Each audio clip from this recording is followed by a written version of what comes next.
Tai esu Kazys, man patinka matematika, ji taip pat ir sekasi, mėgstu taupyti.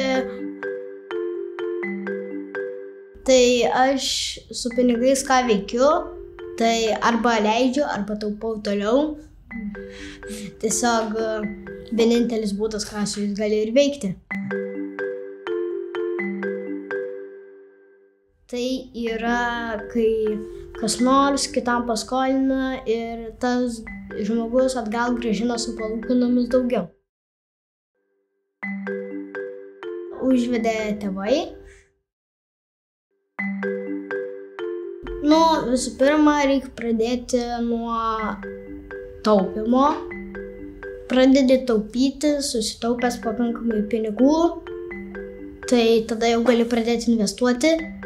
Ir kai pradedi investuoti, pinigai kyla ir investuoji daugiau ir pinigai tada nemažėja.